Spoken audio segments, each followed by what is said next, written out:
د بلخ ولایت د سرحدونو، قومونو او قبایلو چارو ریاست مسؤلینو په منځګړیتوب په نهر شاهي ولسوالۍ کې د دوو کورنیو ترمنځ رامنځته شوې دښمني په دوستۍ بدله شوه.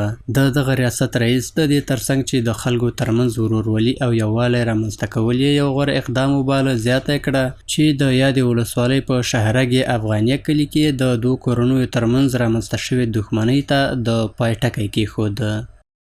مایان دو طرفی قاتل و مقتول به خاطر حل موضوع اختیار خود برای محسن سپیدانی هر یک حاجی نعمت الله قریدار، حاجی صاحب سالم احمد دادی مولا، عبدالظاهر اختر محمد قیردار، ظریف خان محمد خان قیردار، حاجی تورگل، حاجی حسن خان، جان محمد، حاجی محمد حسین، ملا تاج محمد، امیر محمد ترکی مایان دو طرف تعهد می دهیم که از فیصله محسن سپیدان هیچ نوعی خلاف ورزی نخواهم کرد.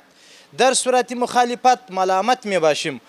ورته مهال د کونړ ولایت والی او د شهرک افغانیه اوسیدونکو د ټولنیزو ستونزو د هوارولو په برخه کې د اسلامي امارت رول د ستایل وړ وباله او د دغو دوو کورنیو ترمنځ د سرحدونو، قومونو او قبایلو ریاست له منځګړیتوب څخه مننه وکړه. در بین مردم ما، در بین قومای ما شهرک افغانیه در بین دو خانواده یک مشکل پیش آمده بود که الحمدلله به نتیجه تلاش کلانها و محسن سپیدان و مسئولین ولسوالی و علمای کرام امروز شما شاهد صحنه بودین که همو دشمنی و در بین خصومت همو به دوستی بدل شد. په پای کې دواړو لورو د جرګې له لوري د رامنځته شوو اصولو له مخې یو او بل ته بښنه وکړه او په دې برخه کې د جرګې رول مهم وباله. ما از خاطر بیادرای اسلام خود، از خاطر امی ولس خود، از خاطر بزرگای خود 100% کوشش میکنیم که خیر ما برای مردم برسه و خیر ما برای علما برسه و علمایی که اینجا آمده ما زیاد رضامند هستیم.